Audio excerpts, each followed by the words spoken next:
call the meeting to order. And let's have roll call. Agnes Barnarski, Present. Dana Syvertson, Here. John Kamish, Here. Peter Hahn, Here. Seth Marcus. Here. I'm Jill Moskell. We're waiting on Ed. We have a quorum. Okay. Let's have approval of the minutes of board meeting November 12th. I'll make the motion that we approve the wonderful minutes that Jill put together. Very insightful and accurate. I'll Thank second you. that motion. All in favor? Aye. Aye. Minutes approved. Old business. Volunteer workdays and seed processing. Okay, I got a couple of comments on the volunteer workdays situation. I going through the database prior to this meeting in 2020, we accumulated 1,286 volunteer hours. We had shutdowns, believe it or not, high ed, of 5 months. We were down from March to June for 3 months, and we were down from November to December for 2 months. In spite of that, we racked up 1,286 hours. Now, that does not include any of the time that Agnes spent with the interns, which was considerable. Any of the sort of time that was spent with the District 421, 214 interns as well. So all things considered, you know, with the efforts of the summer interns last year and the guerrilla tactics that we employed there, we were able to get a lot of work done. So unfortunately, we're back in the same boat now, and we just sent out that announcement outlining the slew and where people can go to work. We've had Peter and Maria Amapolsky and Jim McKay all jumped on that right away. We're going out this weekend to do stuff. And so the guerrilla program remains in effect until we go into, I believe it's phase 2, which is not that far away, I don't think, in Illinois. The rest of the country, forget it. But for now, I think that's where we're at. That's what we're doing. What else you got? Seed processing. We've managed to process all of the seed with volunteers, and Jill came by several times and helped, and Seth helped, and we processed some seeds with the interns too, and with the District 214. So all of the seed is processed. Everything is almost made into its mixes, and we've actually put down seed both at Pollinator Park, almost completely. We still have some seed to put there. And then we put down seed around the slough and at Tully Park. And so we still have the Comet seeded prairie to put down seed, and around the slough, and a little bit of Pollinator Park. All of those mixes, I might add, that that Agnes has put together, they're based on the soil conditions and the climate conditions at the areas where they're actually being sowed into the soil. So wherever we have wet conditions, that's what's going in there. Wherever we have woodland condition, that's what's going in there. Prairie. So she's managed to blend all these things like she always does to be site specific and condition specific. And I sent you guys like the Excel spreadsheets, which I made this year. So we made Excel spreadsheets of all of the seeds that we collected, the species, the amounts and ounces, the total amounts. And then we also made Excel spreadsheets about the seeds that have went into the seed processing trays. So those are all tucked in. They were under snow, now it's raining, but they're all tucked in under their little, their netting to protect them from mice and other critters. And so we have a lot of seeds too that will be going into the greenhouse program. There's still probably just one other tray that would go out there for the seed stratification. Are we going to plug any of the areas that are seeded in the Pollinator Park area? Well, yes. So we So the places that were seeded, we're overseeding the areas that were plugged already. And then we've seeded the areas that have been herbicided and cleared from vegetation. But those areas that we seeded are not going to be plugged. But there are certain areas that have not been herbicided yet, and then we're going to be working all along the other portions, and those could be plugged. But definitely more areas around the Pollinator Park.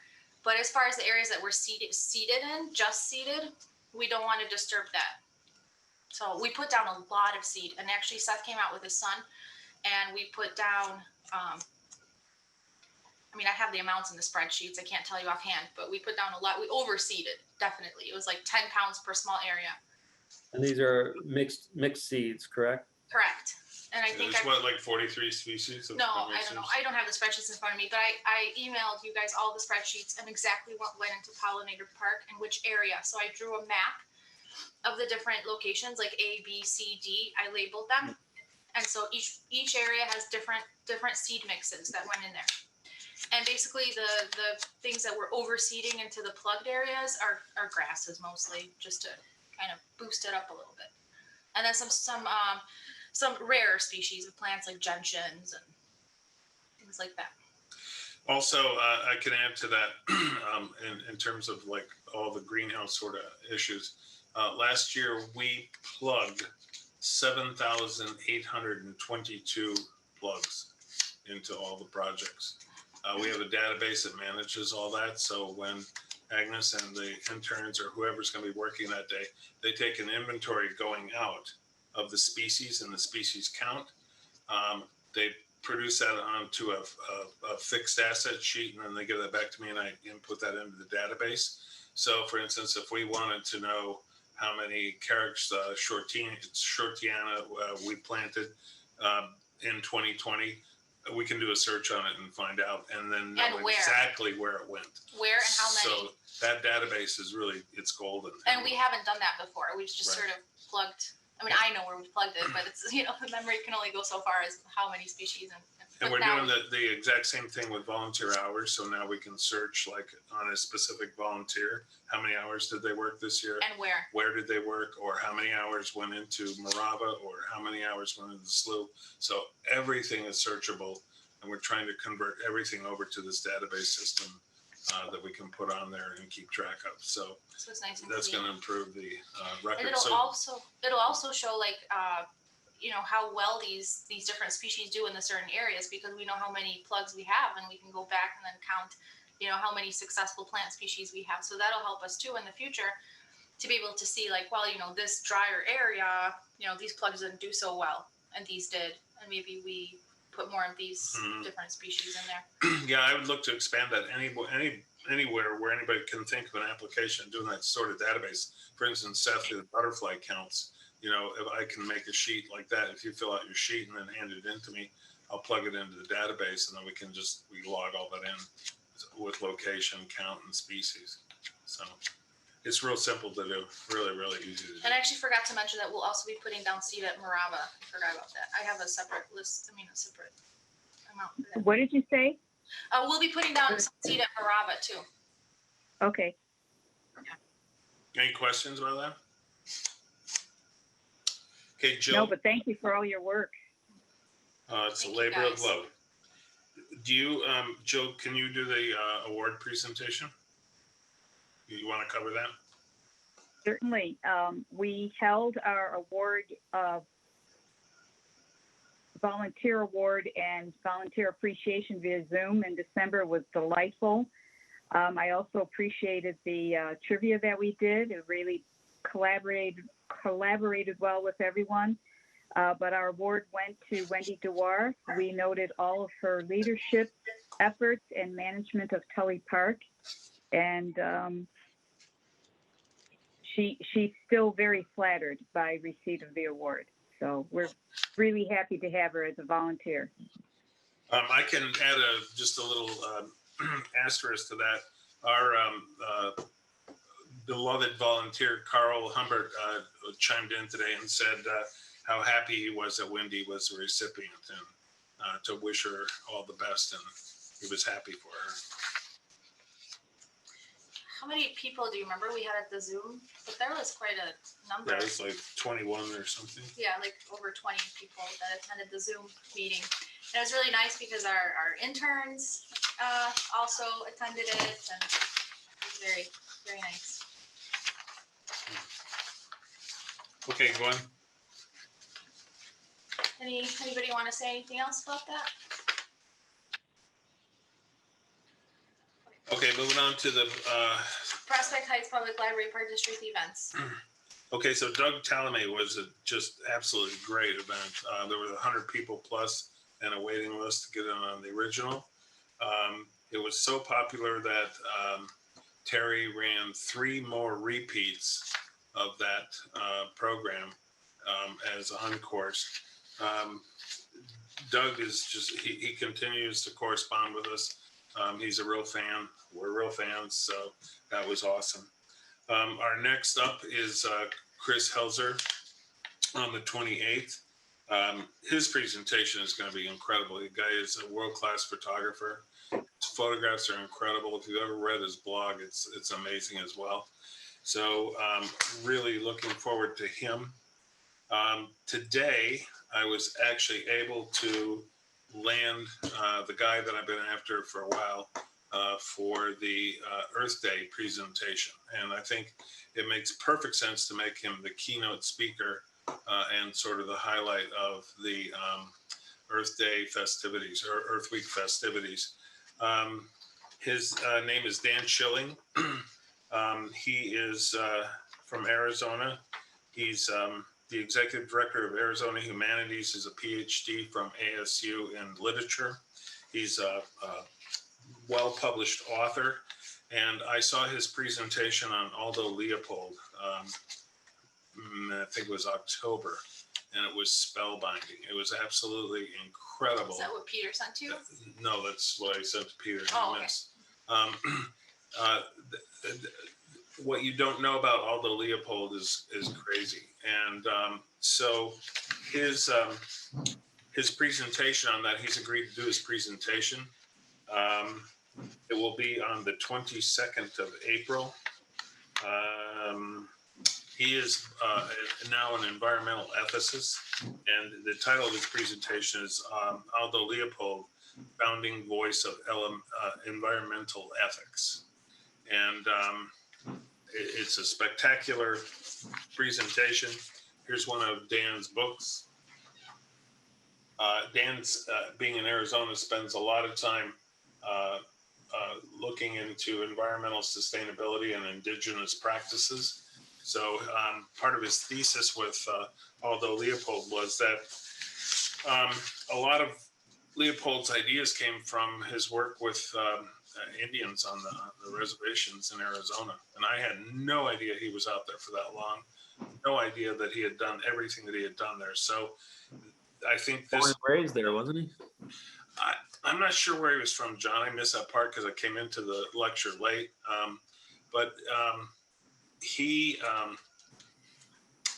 I think this specific talk would have a lot of... I mean, like I could see a lot of our past speakers being really interested in listening to this. And I think a lot of restoration people are going to be too. So I'm excited about it. I'm really happy about it. And so I think it's like the cornerstone of moving forward on the Illinois Prairie Week activities this year. So, could you give the title of his presentation again, Dana? Yeah, it's Aldo Leopold, Founding Voice of Environmental Ethics. Got it. Thank you. And I'm sorry, go ahead, Ed. Just circling back to Chris's presentation, if you could please forward me any photos and information on him in the talk, and I'll get a press release out. Yeah, that's already in the works to send you tonight. So I think you saw by now that his first announcement went out today. So there'll be one next week and on the week of. So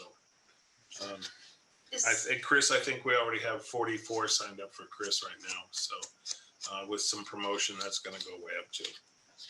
Is everybody aware of his blog that he sends out? I think he sends it out on a weekly basis. I may have sent you a couple like here and there previously, but I don't know if you guys get it regularly. Do you want me to forward you one so you can take a look? Yeah, I'd appreciate that. Yes, Okay. please. I'll forward you a couple of his latest blogs. They're really good. Yeah, very interesting. He's an amazing guy. Yeah. Definitely. Looking forward to it.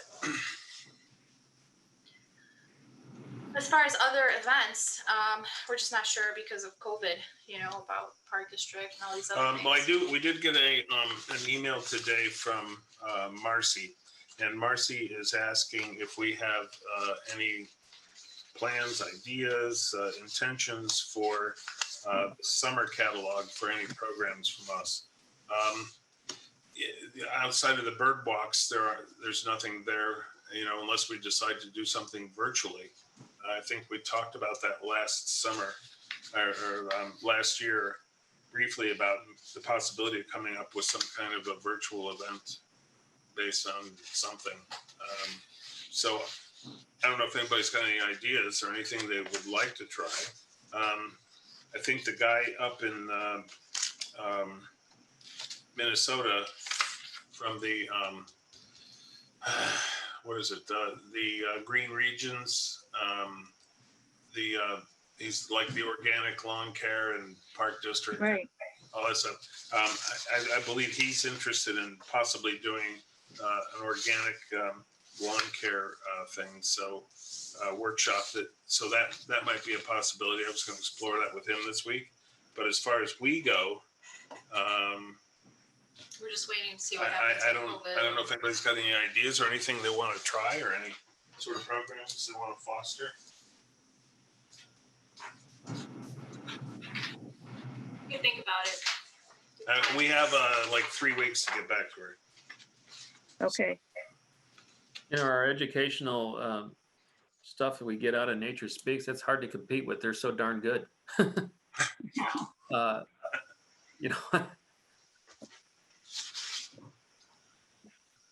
don't know. The audience is children? I don't know what the audience is. Do you know what the audience is? The audience can be anything we want. If we want to, if it's something we want to cater to kids or something we want to cater to adults, they're wide open. They're just asking for ideas.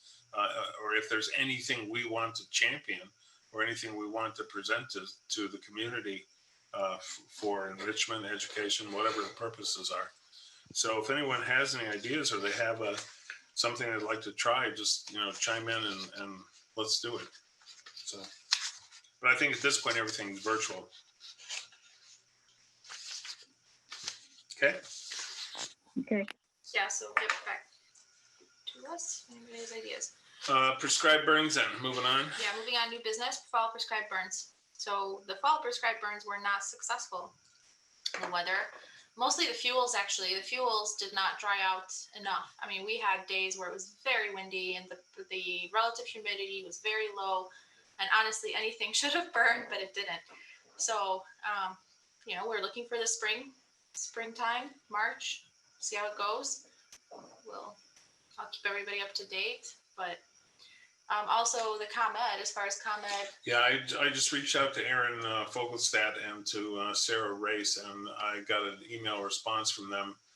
And they're telling us that the work that they were going to do at the Remnant Prairie, which was to run the brush hog through there again and just lick it clean, that is falling into the 2021 budget. So whether and they want to do that in winter so they minimize the disturbance to the soil. So whether that happens this year or not is out for judgment. It could be the winter of 2021, but it's on there. They haven't lost sight of it and they still intend to do it. We put on the budget. And the burn has been rebudgeted for the spring because they didn't do it either. So the burn cost for the ComEd Prairie over on Elmhurst is being rebudgeted for 2021 since we missed out on the fall. They never had the conditions that they need to do it successfully, so they had to pass. Okay. Mm-hmm. All right, next is path maintenance at the work sites. Well, I mean, right now, there's really not much path maintenance to do. the paths are really worn down, especially at the slough. I haven't been to Morava lately, but there are so many people using that path.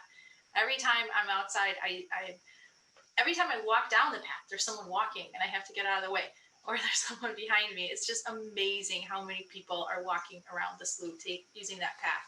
And, after a snow, you come out the next day and there's footsteps everywhere. The path is so well worn that I think path maintenance will be much easier in the summer because that path is so used and it's so well worn. Yeah, this winter, the slough and the lake, I mean, when it's frozen, it's become like the epicenter of winter fun. There could be 5 hockey games going on, kids, girls, high school, and then two assorted pickup games. There's always, like from the minute we wake up at 7 o'clock in the morning, I look out the window and there's people walking their dogs on the path, and it stops when it's dark. So it's great. I mean, I think Prospect Heights and a lot of the people are not from here; they're from other places, but they're all enjoying it like crazy. So hopefully some of that'll trickle over into the summer, and they'll be out looking at nature in terms of flora and fauna. I think with time and weather permitting, when it comes time to maintain the paths, we should probably widen the slough path a little bit along the along hillside, east side. It's getting narrow. It's almost like just a single track right now, and it's kind of crept in over the months since the summertime. Mm-hmm. So, and that's easily done. I think it could be widened a little bit. Okay. Just have to be careful with those Michigan lilies because they're right off in certain areas they're like right by the path. So we'd have to maybe. Yeah, I'm thinking of an area that's actually just east of there. So. Oh, okay. Mm-hmm. Pretty much where you enter on the east side, it's getting kind of narrow. Mm-hmm. Okay. Yeah, definitely. Any more about that? All right, you want to update on the greenhouse program? Seed greenhouse program. I think I sort of did. No, so you can tell them what's out there and what the status is. Well, I mean, I sort of did about the seeds that we put down and the greenhouse program. I don't have the spreadsheet in front of me, unfortunately. Germination trays. The germination trays. There's like 20 germination trays with probably 60 species. I also forward that to you guys in an email, but it has everything specifically and how many trays are germinating. I didn't count seeds this time, but it's approximate. Some of the trays, some of the pots have like 30 seeds. Some of them have 100 seeds, depending on the seed size and the amount that we needed. But each one has at least 2. So they're in multiples of 2, because this year what I'd like to do is put half of them in the greenhouse and then leave half of them outside to stratify. Because with the weather in the past, what's happened is that some of these really, really special plants can't tolerate the very extreme changes in temperature that sometimes occur now, unpredictable changes in temperature, like in springtime when it should be 40, it's like 60 all of a sudden, and then it's 100 in the greenhouse. And so, and we can't possibly take all those plants and move them outside and then move them back in. So I think even if it takes them longer to grow, if we leave half of them outside, it'll take longer, but we can just keep transplanting them throughout the year. And so some of those will become second year plants. Some of them will still be first year, but at least they'll have a higher chance of survival, I think. So we don't lose all of one species, basically what I'm saying. So we don't put all of our ducks in what's the saying? In a row. In a row. We have 50% here and 50% there. So that's what I've been doing. Any questions about anything about that? I just have one question. Is Peter in a witness protection program now?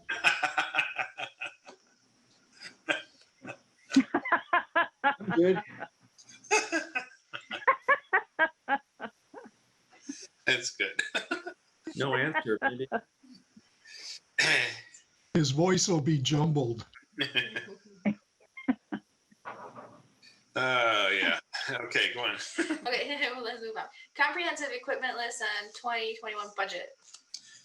Okay, so we learned from the Park District that their intention is to give us $5,000 this year. And then they're holding $1,000 for the camp, Nature camp. the nature camp for kids at the end of the summer. So if conditions are permissible and it can safely be conducted, then that budget would go up to 6,000 for that. So they budgeted for 6,000. Mm-hmm. So In total, in total, 6,000 in total. Yes.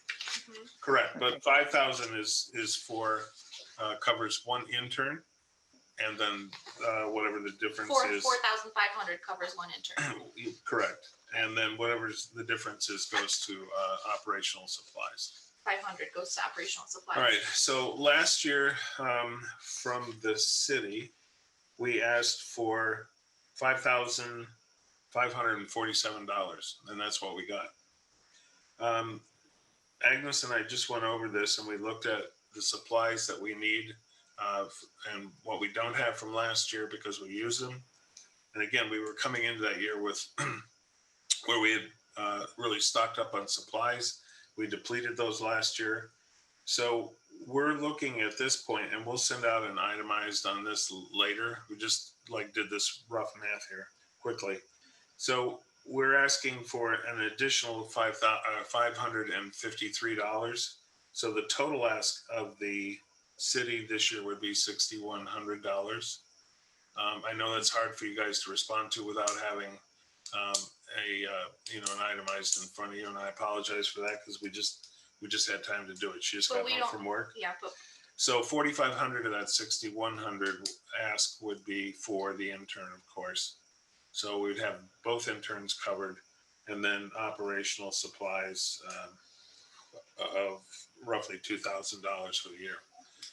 So I think realistically, and trying to keep it to a minimum, that sort of works. I apologize that we don't have it itemized on this, but we don't have to have everything ready. I think we have to have our budget proposal by the next meeting in February to hand to the city.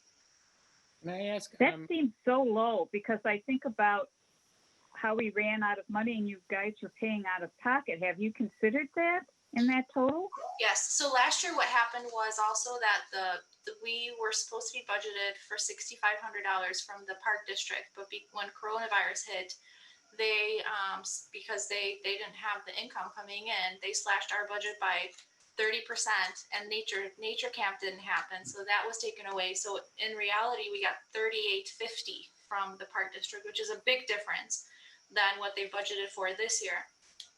And so we made that up by the donation from Dana and from John for the artists, from you guys for $1,000. And so then, we just made up the difference. But right now we'll have that money coming in. And keep in mind, this is a difficult year to ask for more. I mean, every government body is getting just slammed right now with a reduction in tax revenue, especially anything that's based on sales tax. Mm-hmm. Yeah, Agnes and I have had many discussions about this so far, and I think ultimately it's realistic. I mean, last year we covered personally an additional, I don't know, another 3,000 something. 3,300 or something like that. I'd like to not at some point I'd like to stop doing that every year, but at the end of the day, if we're going to fall short on something, it's got to come from somewhere. But I'd like to try to get us to a point where we're solvent and our needs are really covered. But I agree with Ed. It's a really tough ask to ask for more right now. I'm not sure what the city's appetite would be. Like if we came in with a request for 7,500, I just don't think it would fly. I don't know. So the one thing in our favor though is the value that they get back for the money expended. So, in doing that, I think it'll be helpful to remind them. And I know the Peters, the city managers, they know that, but the aldermen, I think it would help for them to just keep them, educated on just the return on investment. Well said. Is somebody familiar with the city budget in the sense that, I realize with COVID, we talked about lots of budgets are being squeezed, but I thought correct me if I'm wrong, there is some money in the city budget for various projects that the city is doing. Is the city of Prospect Heights squeezed at this point? Left is Peter. Well, yeah, absolutely. Unfortunately, what we actually anticipated with COVID was a 25% reduction in our revenues, which are primarily sales tax because everything's been closed. So we have gotten some aid through the federal government, and then that filters through to the state, but nothing compared to what we've lost. So, we did belt tightening last year. I envision belt tightening again this year, but I don't want to discourage you. I will tell you what I tell you all the time. If you put together a budget that you believe in, that you can defend, it doesn't mean it's going to get passed, but at least, you can defend your position. So if 7,500 is what you're looking for, just itemize it and then present that to the council. It doesn't mean you're going to get that. That's why I always tell you do, contingency plan, B and C. So, absolutely, whatever you absolutely need, that's like your last resort. And then you just add on to their, what you may need. So I don't want to discourage you, but like I said, that we anticipated a 25% reduction in our revenue, and that's pretty. We were pretty much on target there. So we do have other things that are coming through that weren't anticipated, like the Zen Leaf. They had a strong start, but we can't rely on that money yet until we actually see what the returns are. So I would put together, what you feel is what you need. Put in what your, what additional asks you have in there, so that you can kind of say, this is what we want. If they come back and say, well, we can't do that, we can't do 7,500, and then you pitch them the 6,100, and say, listen, okay, well, we can't do those extra things we want, but this is really what we can't go any lower than this, or this is, for us to do our mission, this is what we need to do. Spell it out for them. I will tell you this, we will need at the next meeting you to finalize the budget. Okay. So the committee will have to, or the commission will have to vote on the 11th, because we have to get the budget to Joe so that he can start disseminating it to the elected officials by February 12th. Okay. So you need it by the 11th of February, Peter? so February 11th, the next meeting you guys have, you're going to have to Finalize it. Okay. I put it this way. I highly recommend, and my advice to you is speak amongst yourselves over the next month, put together your draft budget, but have something to vote on and pass on the 11th so that we can present that, so that we can give that to Joe so that he can present that to the council. Okay. Got it. And then this way they get it beforehand.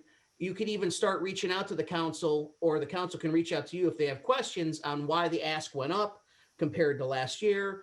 You can give them all the nitty gritty and say, well, the reason why we were able to spend less last year was because we had an overstock of supplies that we dwindled down in 2020 that now we have to replenish. So you just give them the rationale why you need what you need. Okay. That's helpful, Peter. Thank you. Yeah, there was a lot of rambling on my part, but No. the main thing of that was just you need to vote on a budget at the next meeting. Okay. Okay. That was very helpful. Very. In this past year, my understanding is that to the kind donations of some of the people here, that we had to put in some private money. And that was because, you said that there was some slashing of funding from the park district. But in the prior year, there was also private donations were what was needed in order to satisfy our requirements. And in the year prior to that as well, I would propose the following, that I think we should never be greedy, and we should never ask for what we don't need. But I would suggest that we fully document all of our needs accurately and fully, and put in a budget that perhaps is potentially huge. I think there's nothing wrong with getting rejected, but I think we should, again, not ask for anything more than we need, not be greedy, but document. And I think there's something to be said if we can have a record that shows that last year we donated extra money, but even before there was COVID, we donated money the year before that. And even before that, we donated money the year before that. And I think over time, we can say eventually, after we get past COVID, look, this has been going on for X number of years. We've been very good about maintaining this commission through the kindness of commissioners and other people.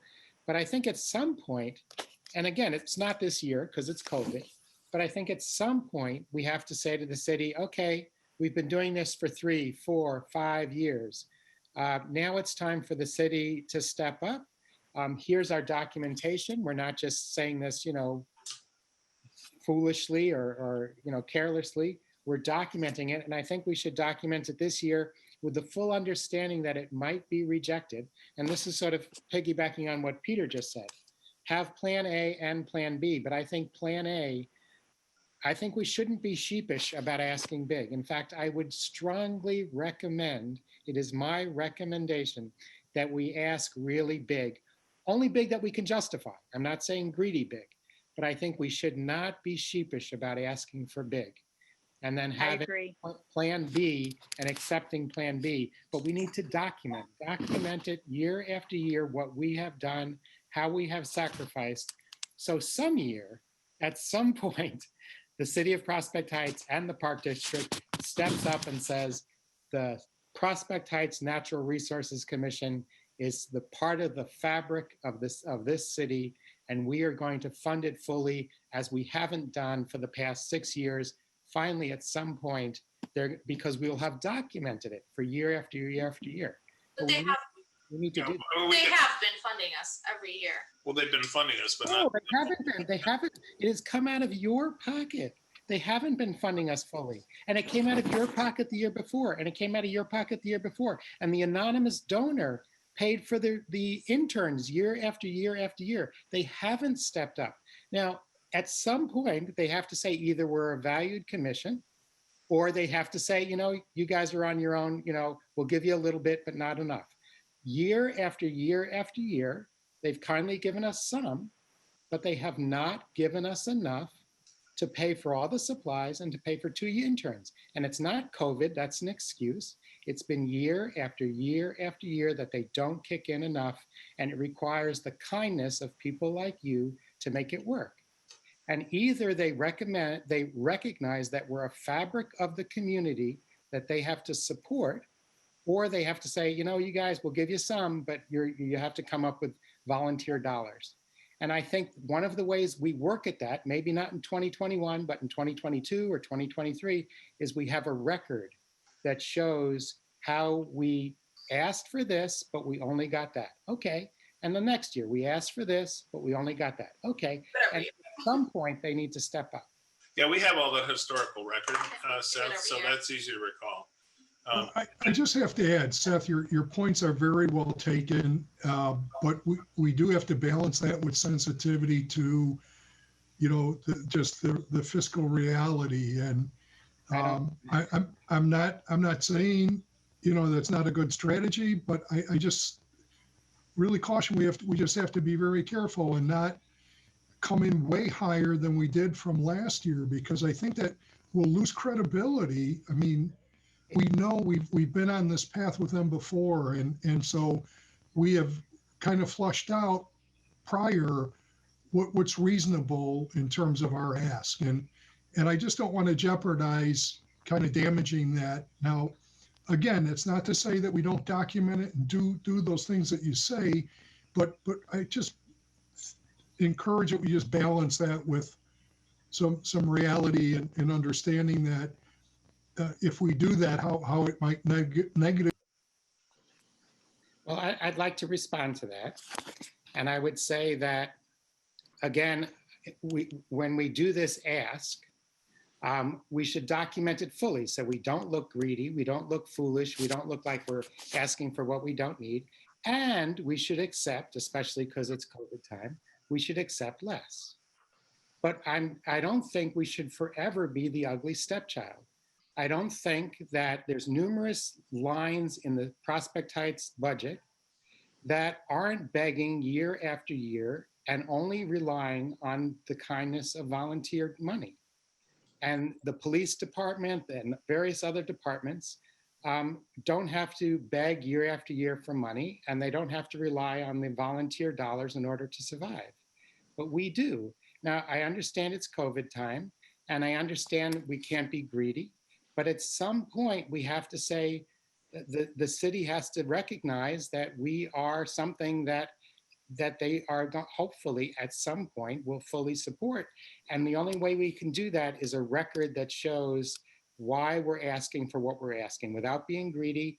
And, you know, when Agnes was just talking about how the paths are so well worn, and Dana's talking about how we have, you know, over 1,000 hours of volunteer hours, this is proof that, you know, we have done it. We have done it. We have become an essential part of this city. And it's about time the city support it. And if not in 2021, that's fine. But sometime down the road, they have to support it, and we have to document why they should support it. And I'm not suggesting that we don't identify what that dollar amount is of what we could really use and benefit by, but however, also temper that with, we also understand the physical reality, and therefore we're asking for X amount, which would be less, but still to build that expectation of what the reality is of what it really takes for us to accomplish what we are, just balanced with the fiscal reality of what the city has to deal with. And again, Seth, your point's well taken. I'm just suggesting we approach it just.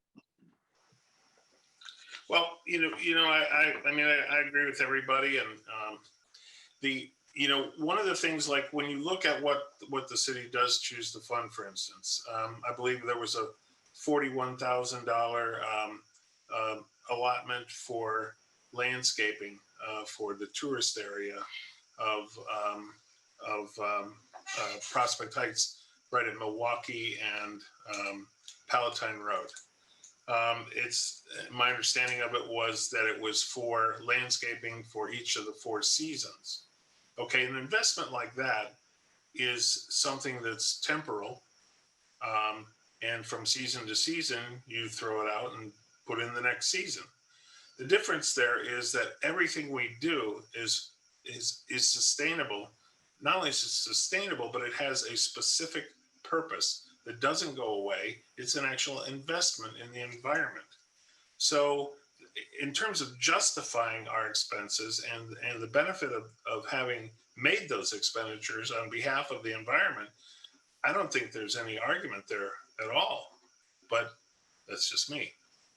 Well, one factor to just keep in mind there is where that money comes from that paid for that. And that comes out of the hotel tax. And I'm sure they're probably not going to be doing that again this year because that revenue is down significantly.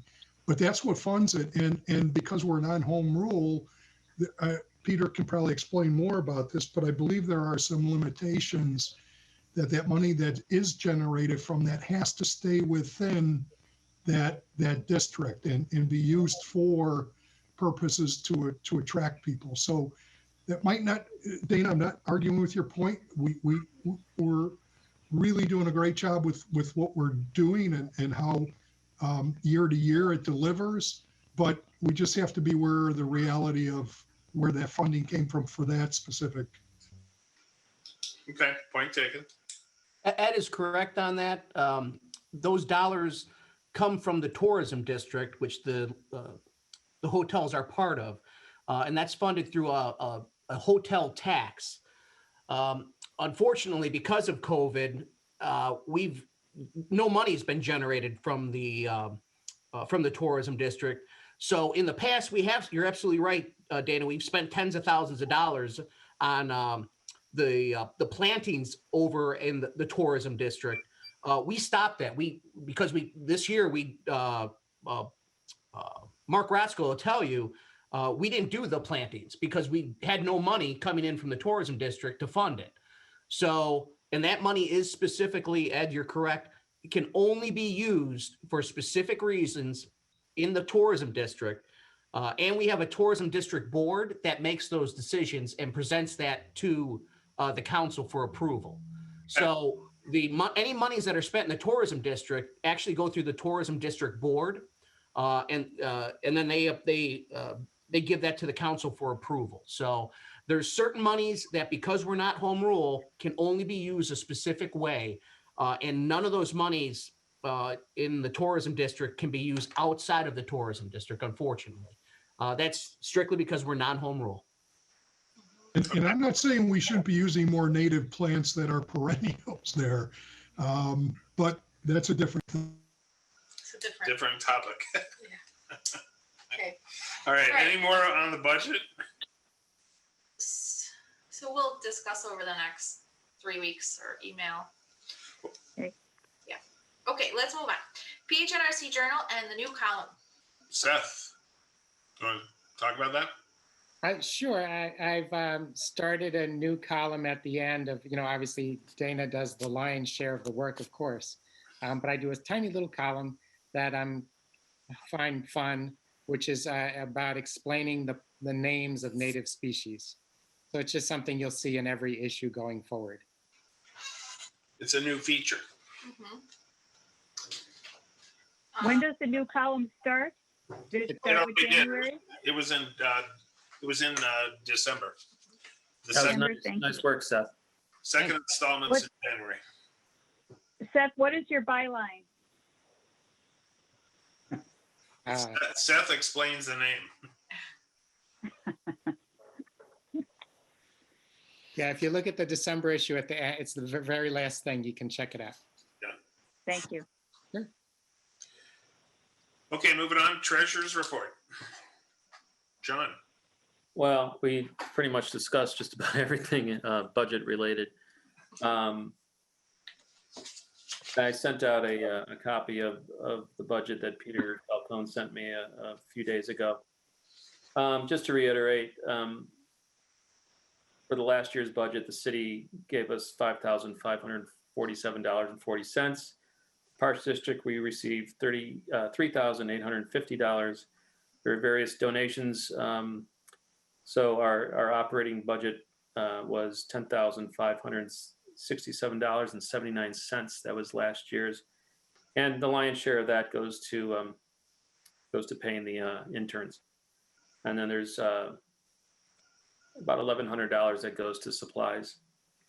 Just to make sure everybody's clear, the Pollinator Park, the Hillcrest Lake Pollinator Park project's under a separate budget,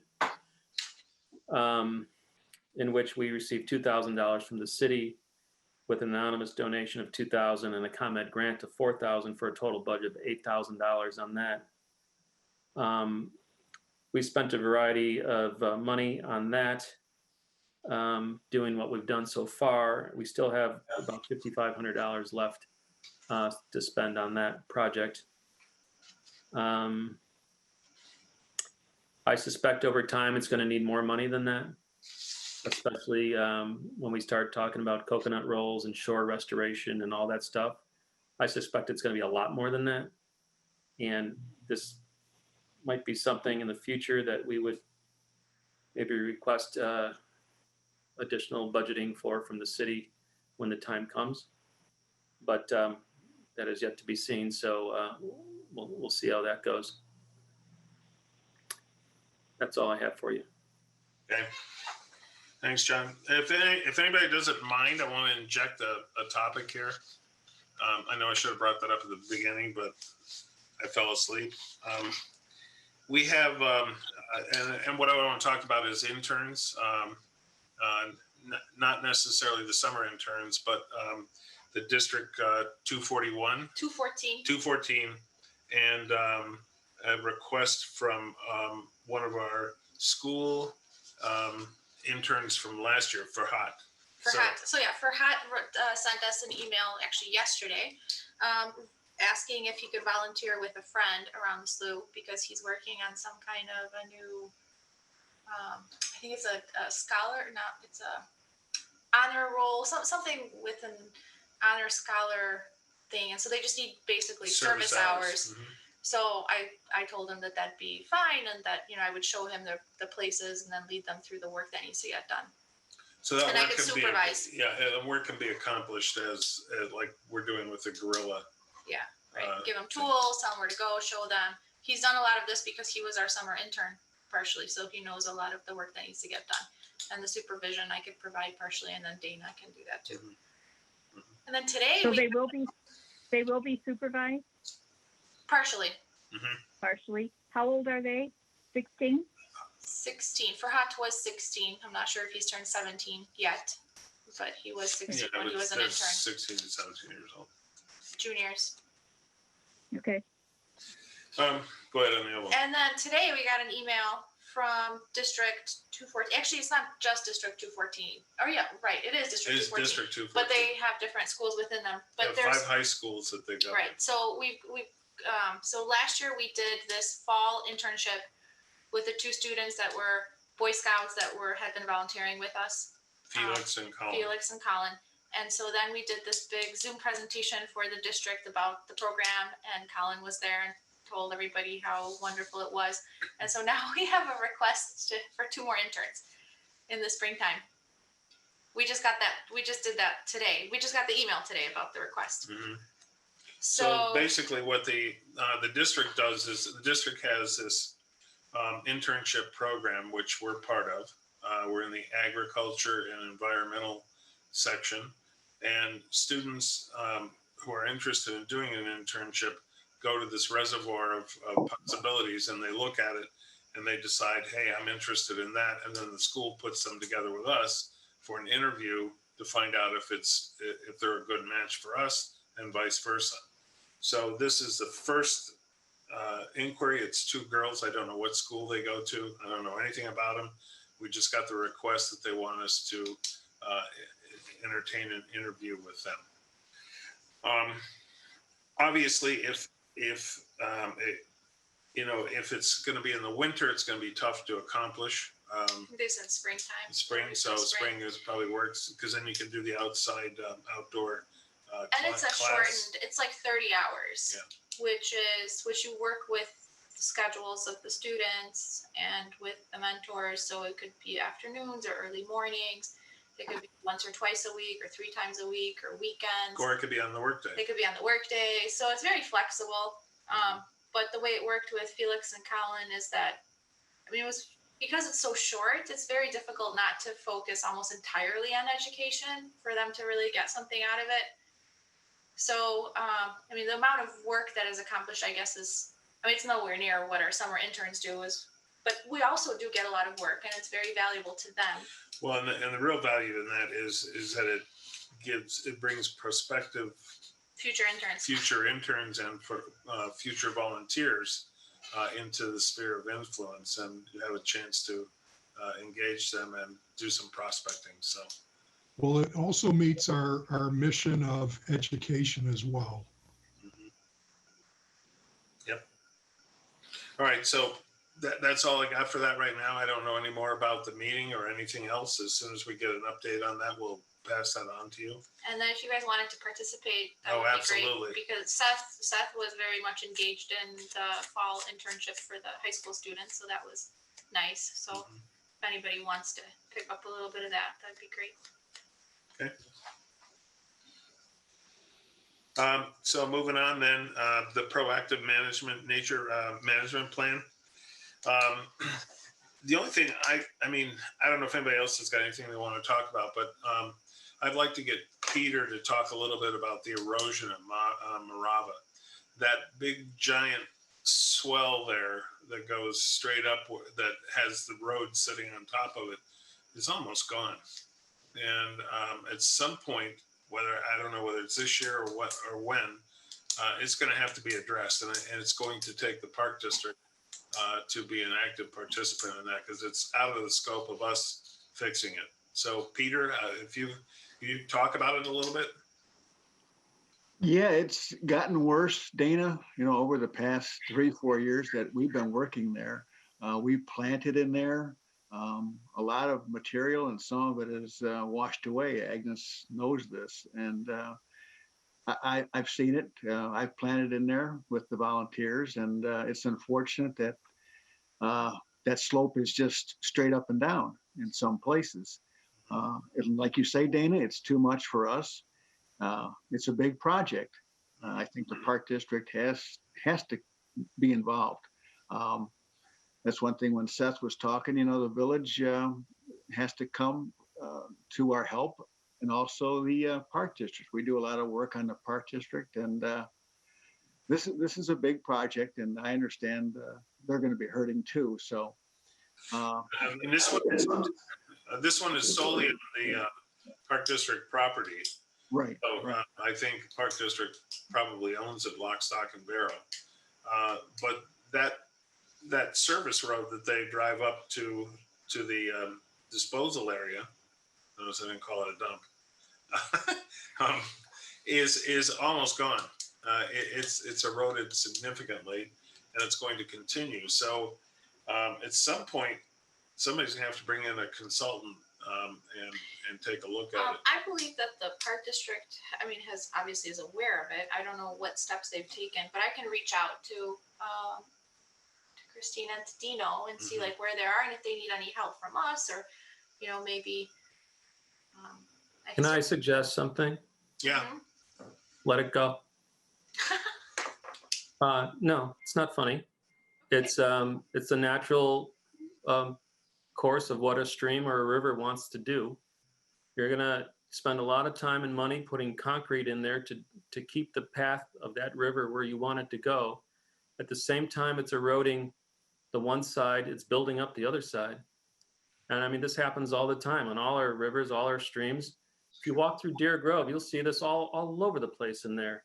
And they let it go, and it reroutes, and that's it. If it digs into that road and there's no more access to the depository area, I don't have a problem with that. Honestly, it's nature doing what it wants to do. I don't think we should worry about it. Okay. well, the only thing, it's good if they don't have access to that disposal area. I can see that happening probably within 3 to 5 years at the rate that slope is eroding. What I would say is I think that's not a natural area there. I have seen, you can see the layers of soil built up from the sidewalk down to the creek on that south edge. I think all that was fill added when they either did the tennis courts or the parking lot or the pool construction. I don't know, but that's not natural, John. That seems to me, well, we've dug in there too, that's all stone and gravel. It's not topsoil. So yeah, it'd be fine, let nature take its course, but that area is not natural anymore. The north side is where it's nice and flat. That hasn't been disturbed. The whole south area just about has been disturbed. So it's going to need attention. And I wouldn't put concrete in there. I think it just has to be sloped back, take all that fill out of there, and kind of make it the way it used to be. Yeah. Aldo Leopold's son wrote a book about rivers and all, the natural way of a river flows, all the mechanics behind it. It's a very interesting book, and I'm just saying, you're going to spend a lot of time and energy diverting a little creek here, and money. I don't know who's going to come up with the money for that. Yeah. Well, I don't see any harm in at least mentioning it to the park district, because we are working there, and we can present it to them and leave it to them what they want to do. And we'll help if we can. probably a Okay. good suggestion, Jill. And even if it's presented as perhaps a safety issue, Right. you know, I Well, don't, at some point it's gonna be. yeah. But I think John's point is well taken there as well, because, you know, you can only do so much to change Mother Nature, and it's just eventually doesn't work anyways. But perhaps because of that, you know, there might be a financial incentive from an insurance aspect, or specifically if they're able to get grant money, you know, for restoring areas that, for instance, have been, you know, purposefully built up like that, especially in a waterway. But again, you know, I don't think that's our battle. You know, obviously, I don't think we should be planting anything there that we know has a really good chance of not making it long term. But yeah, I kind of concur with John. Maybe we don't. I mean, we do what we can to encourage something to happen there, but I don't know that To that end, we had a guy there last year who dug that thing out and rerouted that stream, which is exactly what you guys are talking about, and everybody got up in arms about it. There was the solution. Well, let's just mention it to the park district and just so that they're aware of it again. And yeah, okay, I'll reach out. I'm just curious if we could, you know, if we had it, our wish come true, or whatever, what would we do? You know, as John is saying, you know, let nature take nature take its course.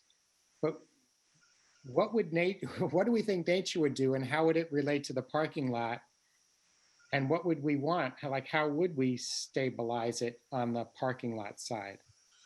Well, we don't have the expertise to decide that. I mean, you know, looking at it realistically, you're either going to put in concrete or Gabion steel, baskets. something to reinforce that, or if you try to grade it, you're going to completely have to go back to where the road is and wipe it out, because that's how steep it is now.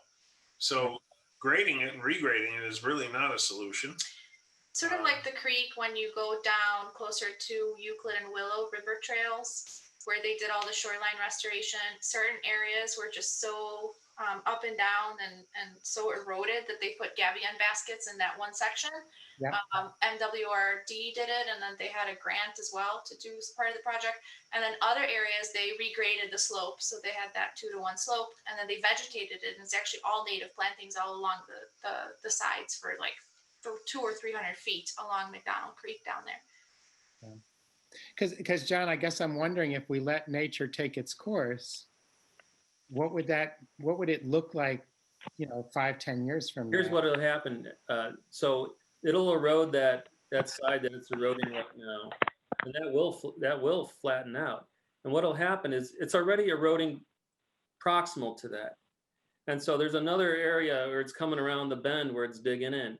That will eventually connect to the other part of the river, and it'll connect, and that part of the stream that's going around that bend will basically be shut off. And that will happen if you let it happen. Yeah. It's just going to reroute it. And I really recommend, I mean, you'll see if you walk through Deer Grove and through their stream in the valley right there, you'll see this all over the place. You'll see former parts of the stream that are curved, and they almost make a complete circle. And when they do that, they connect, and that part basically gets cut off, and the stream reroutes itself. It's a shortcut. Yeah, creeks. And so that's what happens. Yeah. And is what would happen there. I fully believe that would happen. You know, that's the case. Will you lose part of the dump area? I'm going to call it a dump. Yeah, maybe. But, you know, it'll happen over time where stuff will feed in there, it'll grow in there, and that slope will restore itself. Just wanted to mention, and creeks do remeander themselves all the time through nature. One of the unnatural things that occurs with our streams in these areas, in these urban areas, is that the amount of flow and water that comes in is so great. And it's greater and greater each year. It accelerates it for sure. Completely accelerates it. So you have a lot more water moving a lot faster through these areas because of different reasons, right? Residential development, impervious surfaces. I mean, I remember Ed telling me that he used to be able to jump over McDonald Creek when he first moved in. Now there's no way, it's 30 feet wide. So all of these things, contribute, of course, but they're very, very much exacerbated by our residential conditions. And yeah, I mean, what does it take? If it's just a little stream, and you can definitely stabilize the shoreline, but if you have that force of water coming in, sometimes there's nothing you can do except either do a cement wall or let it go.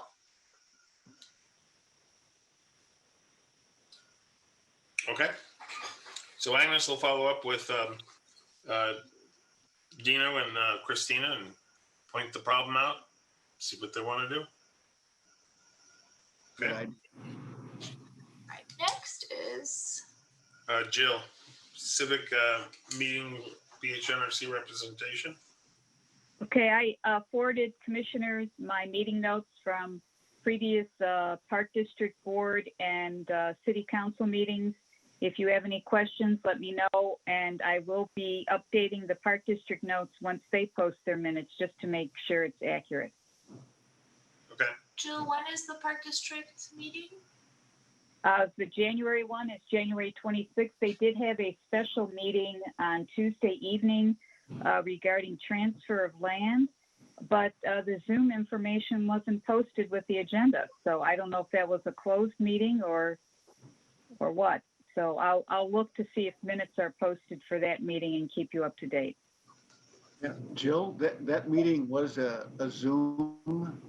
I listened into it. It was very informative. They're going to do the land swap. A lot of the neighbors weren't happy, but it was a unanimous vote. Okay, thank you. Yeah. Did they ever fill those empty spots on the Park District Board? No idea. I don't know. No idea. Okay, anybody have announcements to the public? Or anything else? Chris Heltzer is the 28th of January. If you guys haven't signed up, please do so. Tell everybody you know. And that's it. Okay. Visitor comments? No visitors. Okay, no visitor comments, then let the meeting adjourn. I make the motion, we adjourn. All in favor? Aye. Sorry, second. Somebody has to second it. Second. Okay, all in favor? Aye. Aye.